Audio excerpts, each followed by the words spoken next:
बिहार विधानसभा चुनाव से पहले प्रधानमंत्री नरेंद्र मोदी रविवार को 901 करोड़ रुपए की 3 परियोजनाओं का शिलान्यास करेंगे। इसके साथ ही पीएम बांका स्थित एलपीजी बॉटलिंग प्लांट, चंपारण में एलपीजी प्लांट और पारादीप हल्दिया दुर्गापुर पाइपलाइन परियोजना का भी शुभारंभ करेंगे।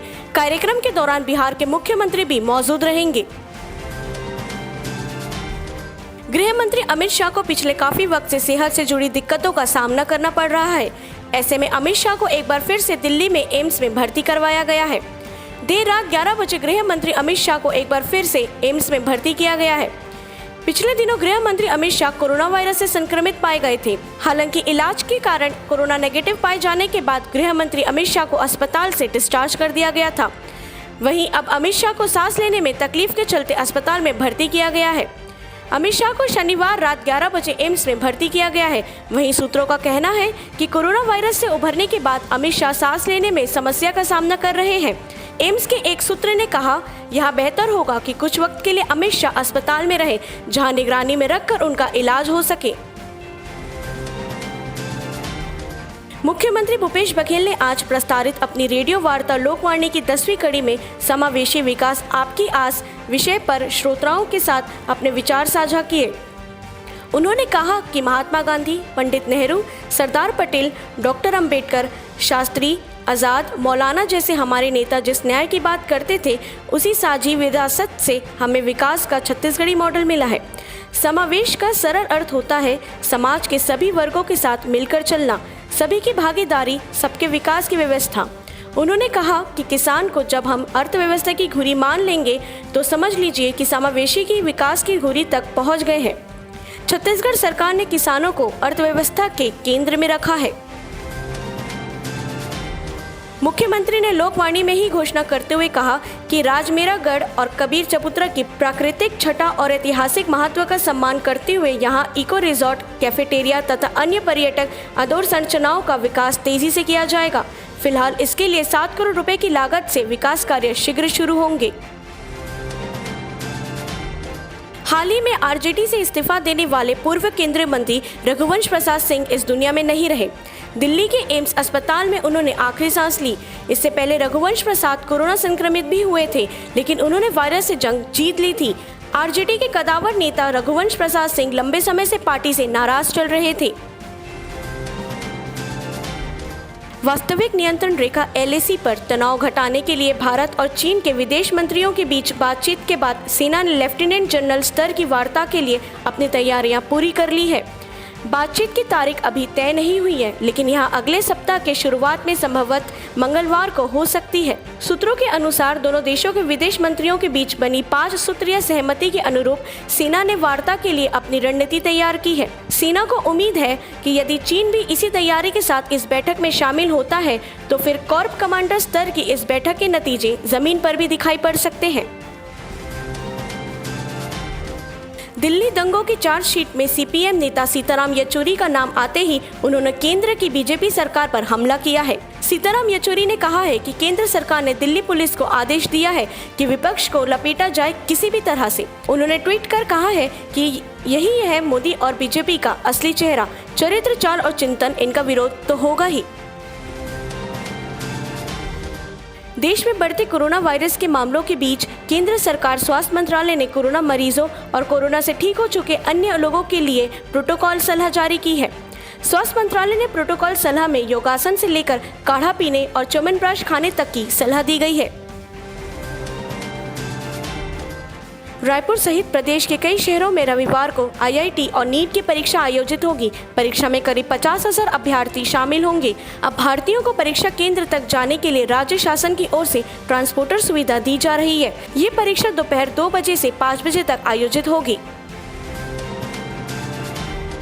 नीट परीक्षा को लेकर दिल्ली मेट्रो ने विशेष तैयारियां की है। इसके लिए फेज 3 के कॉरिडोर पर मेट्रो सर्विस के समय में बदलाव किया गया है। 13 सितंबर को फेज 3 के सभी कॉरिडोर पर मेट्रो सर्विस सुबह 6 बजे से शुरू कर दी जाएगी। बता दें कि आज देश भर में नीट की परीक्षा आयोजित की जा रही है। ऐसे में स्टूडेंट्स की सुविधाओं को ध्यान में रखते हुए सभी राज्य सरकारें अपने स्तर पर छात्र छात्राओं के लिए व्यवस्था कर रही है।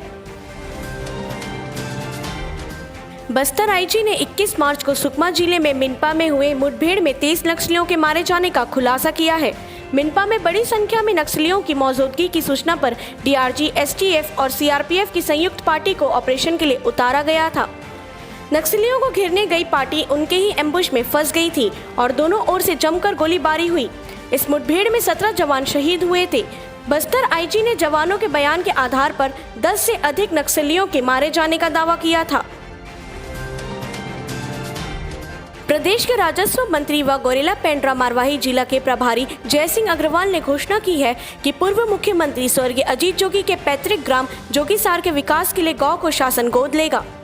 मारवाही उपचुनाव की घोषणा के पूर्व कांग्रेस सरकार द्वारा यहां पर कई विकास कार्य की घोषणा की जा रही है। राजस्व मंत्री ने मारवाही क्षेत्र के 2 दिवसीय दौरे के दौरान जोगीसार में उनके पैतृक घर में जोगी परिवार से मिलकर स्वर्गीय अजीत जोगी की तस्वीर पर श्रद्धा सुमन अर्पित करते हुए उनके परिवार के सदस्यों से सौजन्य मुलाकात की।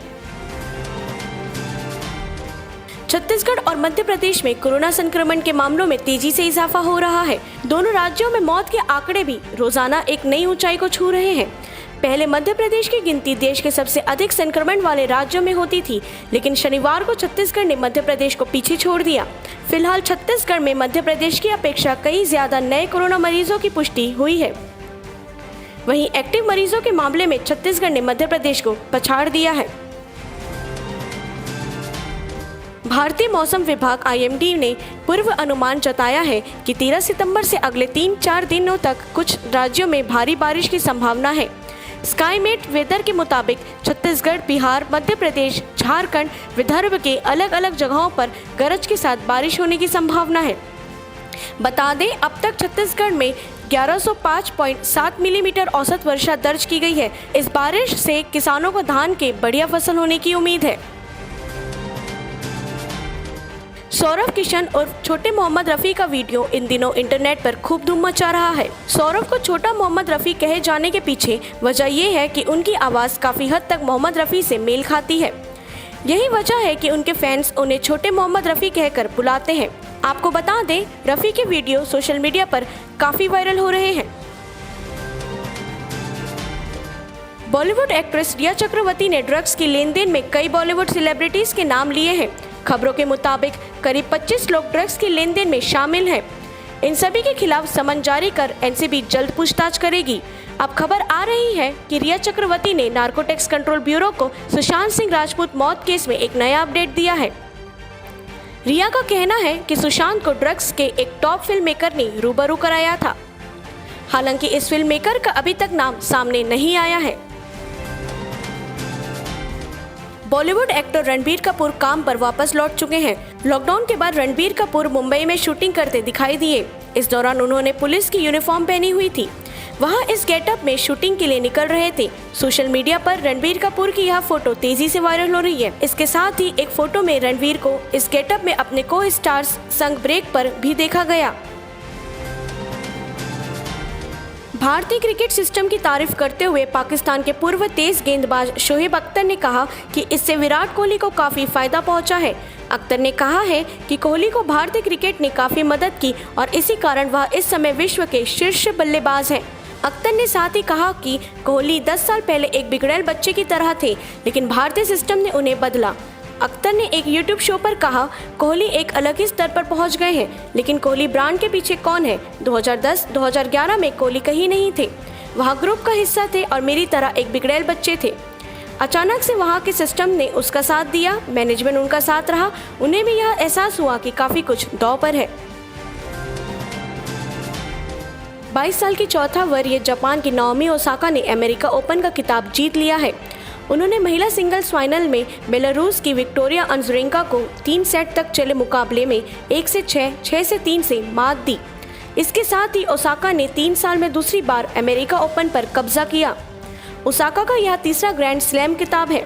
वह 2018 और इस बार 2020 में अमेरिका ओपन विजेता बनी, जबकि 2019 में वह Australian open grand slam champion रही थी। अर्थात ऐश स्टेडियम में यह फाइनल मुकाबला 1 घंटे 53 मिनट तक चला। ओसाका ने पहला सेट गंवाने के बाद जबरदस्त वापसी की। उन्होंने लगातार 11वां मैच जीता, जबकि इस हार के साथ अज़रेंका का विजय अभियान 11 जीत के बाद थम गया।